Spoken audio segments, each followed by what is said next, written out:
வணக்கம் 7 star technology. இப்போ பார்க்குற வீடியோ என்னென்னு பார்த்தீங்கன்னா மைக்கை பற்றி பார்க்க போகிறோம். பழைய மாடல் இப்போ சாம்சங் மைக் பார்த்துருப்பீங்க. அதாவது சாம்சங் மாடலில் வரக்கூடிய அந்த மைக்கு ப்ளஸ் இப்போ பழைய மாடல் மைக்கு எப்படிலாம் இருக்கும், அந்த மைக்குக்குள்ளே என்னென்ன பொருள் யூஸ் பண்ணியிருக்காங்க, மைக்கை கம்ப்ளீட்டாக நம்ம பிரித்து உங்களுக்கு காமிக்க போகிறேன். முழுமையாக வீடியோ பாருங்கள், அப்போ தான் நான் சொல்கிற விஷயங்கள் உங்களுக்கு புரியும். பழைய ஓல்டு டைப்பில் இந்த மாதிரி மைக் இருக்கும், சாம்சங் மாடலில் இருக்கும். அதேமாதிரி பார்த்தீங்கன்னா இன்னும் பழைய மாடல் எடுத்திங்கன்னா 1100 இந்த மாதிரி மைக் இருக்கும். அப்புறம் கிறிஸ்டல் மைக் இருக்குது. லேட்டஸ்ட் மாடல் ஃபுல்லாக வந்து பார்த்திங்கன்னா இந்த மாதிரி டைப் கிறிஸ்டல் மைக் இருக்கும். அப்போ இந்த 3 டைப் மைக்கில் வந்து என்ன விஷயங்களை வச்சு என்ன ஸ்பேர்ஸ் யூஸ் பண்ணியிருப்பாங்கன்ற விஷயத்தை நம்ம தெரிஞ்சுக்க போகிறோம். மைக்கை ரிமூவ் பண்ணி உங்களுக்கு கட் பண்ணி காமிக்கிறேன். சைடில் இருக்கக்கூடிய அந்த சீல்டை ஃபுல்லாக நம்ம பிளேட்டை ஃபுல்லாக நம்ம பிரிக்கிறோம். பிரித்து மைக்கில் எந்த ஸ்பேர்ஸ் யூஸ் பண்ணியிருக்காங்க, எதை வச்சு பண்ணியிருக்காங்கன்ற விஷயத்தை நம்ம தெரிஞ்சுக்க போகிறோம்.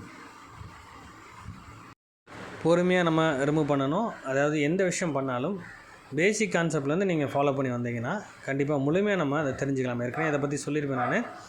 அதாவது ஒரு விஷயத்தை தெரிஞ்சுக்க போகிறோம்னா அதோட பேசிக் நாலேஜ் மூலமாக நம்ம அடுத்தடுத்த லெவல் போனால் தான் நம்மளுக்கு ஈஸியாக இருக்கும்.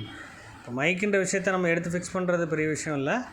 மைக் எப்படி ஃபங்க்ஷன் ஆகுது, மைக்கோட கனெக்ஷன் எங்கே போய் எந்த ஐசியில் ஃபங்க்ஷன் ஆகுது, எந்த மாதிரி சர்க்கியூட் கொடுத்துருக்காங்க, அப்படி ஒவ்வொரு மாடலுக்கு எவ்வளோ வித்தியாசம் இருக்குதுன்னு தெரிஞ்சுக்கணும். பழைய மாடல் கான்செப்டில் 2 பாயிண்ட் தான் மைக்கில் இருக்கும்.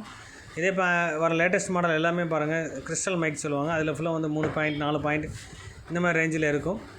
அப்போ அந்த டீட்டெயில் நமக்கு தெரிஞ்சுக்கணும். இப்போ பாருங்கள் மைக்கை ரிமூவ் பண்ணி பார்த்ததுக்கப்புறம் உள்ள டிரான்சிஸ்டர், ஒரு ரெசிஸ்டர், ஒரு கெப்பாசிட்டி கொடுத்துருக்காங்க. இப்போ இதுலேயும் ஒரு சின்ன ஒரு சர்க்கியூட் இருக்குது.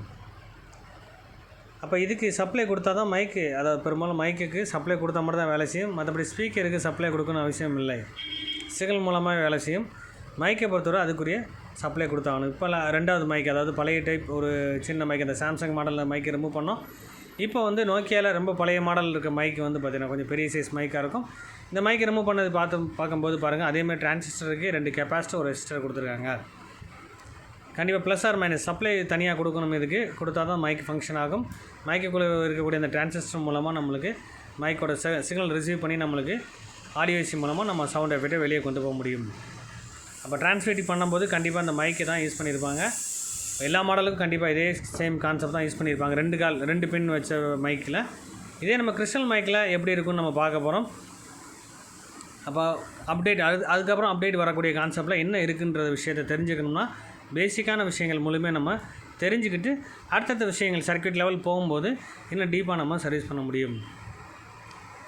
இப்போ 2 டைப் மைக்கையும் நம்ம பிரித்து காமிச்சிட்டேன்.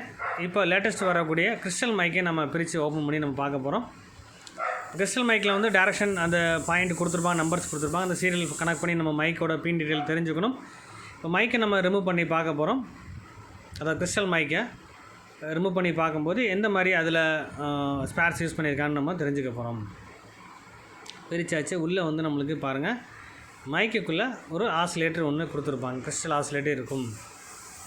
சேம் அதுக்கும் சப்ளை கொடுத்தா மட்டும் தான் ஃபங்க்ஷன் ஆகும். கிறிஸ்டல் ஆசிலேட்டரு நம்ம ரிமூவ் பண்ணி உங்களுக்கு காமிக்கிறேன் பாருங்கள். சின்ன பாக்ஸ் மாதிரி இருக்குது பார்த்தீங்களா, கண்ணாடி பாக்ஸ் மாதிரி இருக்குது தான் கிறிஸ்டல் ஆசிலேட்டர். சிக்னலை வந்து நம்ம துல்லியமாக ரிசீவ் பண்ணுறதுக்கு தான் இந்த மாதிரி மைக் யூஸ் பண்ணுறாங்க. கிறிஸ்டல் மைக்கு நார்மல் மைக் வந்து பக்கத்தில் கொண்டு போனால் தான் கேட்குறது கிளியராக கேட்கும். மற்றபடி இந்த கிறிஸ்டல் மைக் வந்து பார்த்திங்கன்னா இறைச்சல் ஃபுல்லாக கம்ப்ளீட்டாக கிளியர் பண்ணி தெளிவான வாய்ஸு தள்ளி வச்சு பேசினாலும் கிளியராக கேட்கும் உங்களுக்கு. இந்த வீடியோ உங்களுக்கு பிடிச்சிருந்தா லைக் பண்ணுங்கள், ஷேர் பண்ணுங்கள், கமெண்ட் பண்ணுங்கள், சப்ஸ்கிரைப் பண்ணுங்கள், பெல் பட்டனை மறக்காமல் கிளிக் பண்ணுங்கள். Thank you friends. இது மாதிரி நம்ம அடுத்த வீடியோஸில் வந்து பார்த்திங்கன்னா ஒவ்வொரு காம்பனண்ட்டில் என்னென்ன மாதிரி ஸ்பேர்ஸ் யூஸ் பண்ணியிருக்கான்னு நம்ம தெளிவாக தெரிஞ்சுக்க போகிறோம். Thank you friends.